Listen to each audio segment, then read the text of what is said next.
Happy Friday, August 14th, 2026. Welcome to Backstage, the daily show for entrepreneurs, founders, visionaries, and builders ready to stop waiting in the wings and let their stories power their growth. Yes, it is Friday. We are at the end of the week. Not the end of the summer quite yet. It feels very summery here. I hope you're having a nice day and have had a great week.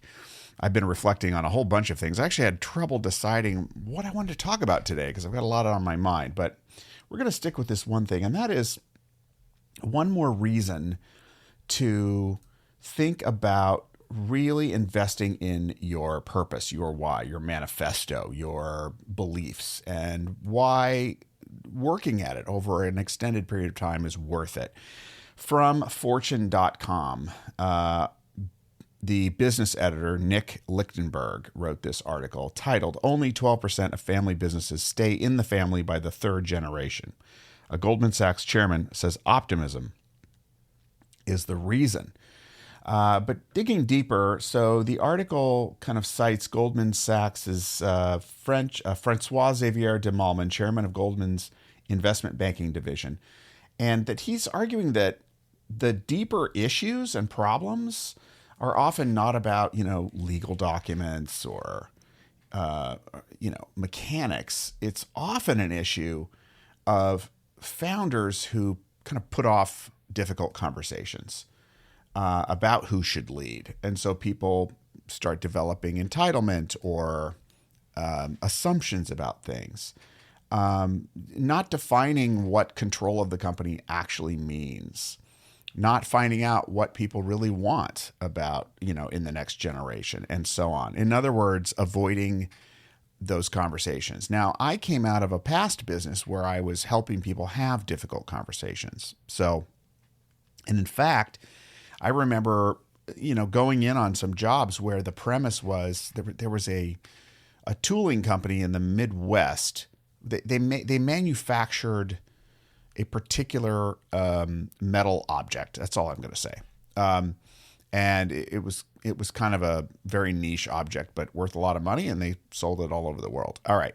So it'd been family owned, and there was a big succession issue because the head of the company, family head of the company, who's been head of the company for decades and beloved, was, sailing off into full retirement. And there were two factions of the family, and there was some unrest about one faction that hadn't had control, meaning that the current CEO was in the other faction, right? And they didn't hate each other.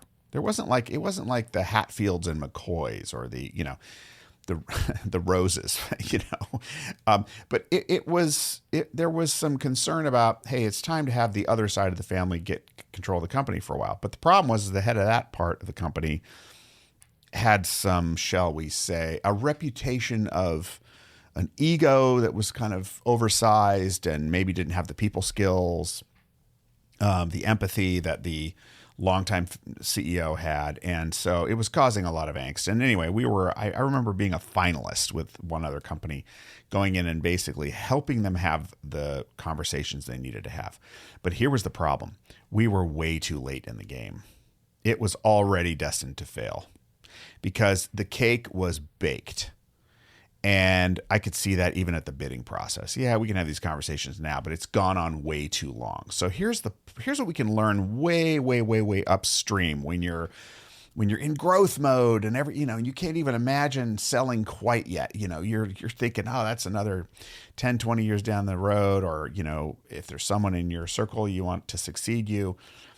But thinking about that from the beginning is a really powerful tool, because if you're planning for succession from day one, and succession can mean selling, it can mean someone taking over, it can mean a lot of things. So we're using succession very broadly, but this is one reason why developing out your story early on.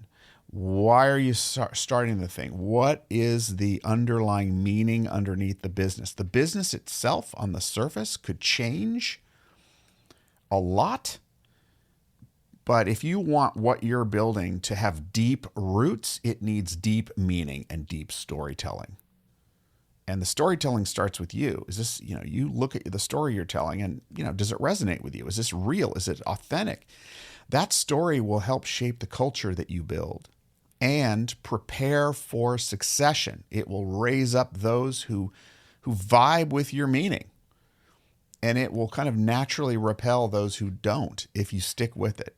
It becomes the foundation of your brand, your reputation, your culture, all the things that you need to align over the years. Even as you may change what you provide, even as you change the products or services that you're offering, you will adapt. But what won't change radically if you stick to it is the underlying meaning.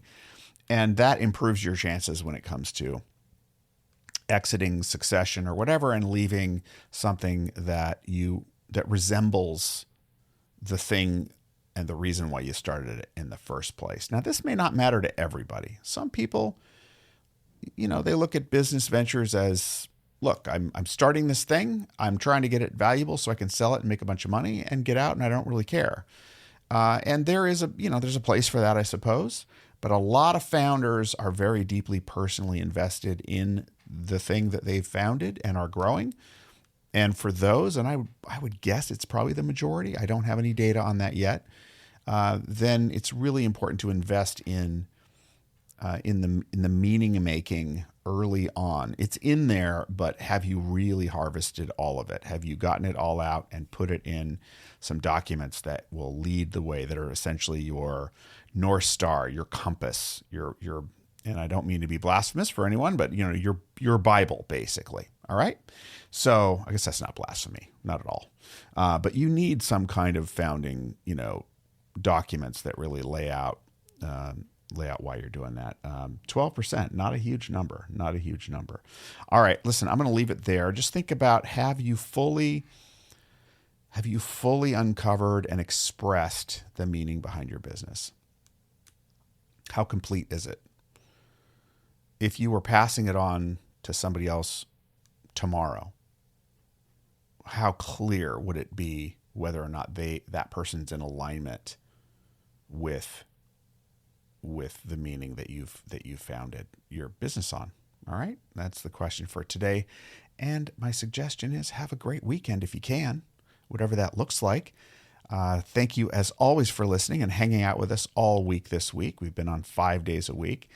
Still struggling with whether to keep it 5 days or 4 days, but so far I'm liking the 5 days. And I hope it's helpful for you. Invite a friend to join us on this journey. And boy, I've got some exciting things I'll be talking about vis-a-vis the bigger stage. I've got a new offering that I'm going to be rolling out, and I'll share it with you as well. Got some exciting opportunities coming up in the fall and in December. A live podcast potentially. I've got a roundtable podcast episode that I'm working on with some partners that are just fantastic in the PR and marketing space. And so coordinating with them on that to bring more really helpful and fun media in the topic of, how we grow something based on stories. So just there will be more coming, and hopefully in the coming weeks, I'll be able to talk about it a little bit more and share it with you as one of our insiders early, maybe even first. We'll have to see. All right, I'll leave it there. Please, as always, after you've invited a friend, or maybe before, be good to yourself and others. Maybe that's a way of being good to yourself and others, is inviting someone else to listen, to subscribe. But also have a great weekend, and we will check back again with you on Monday. All right, bye-bye for now.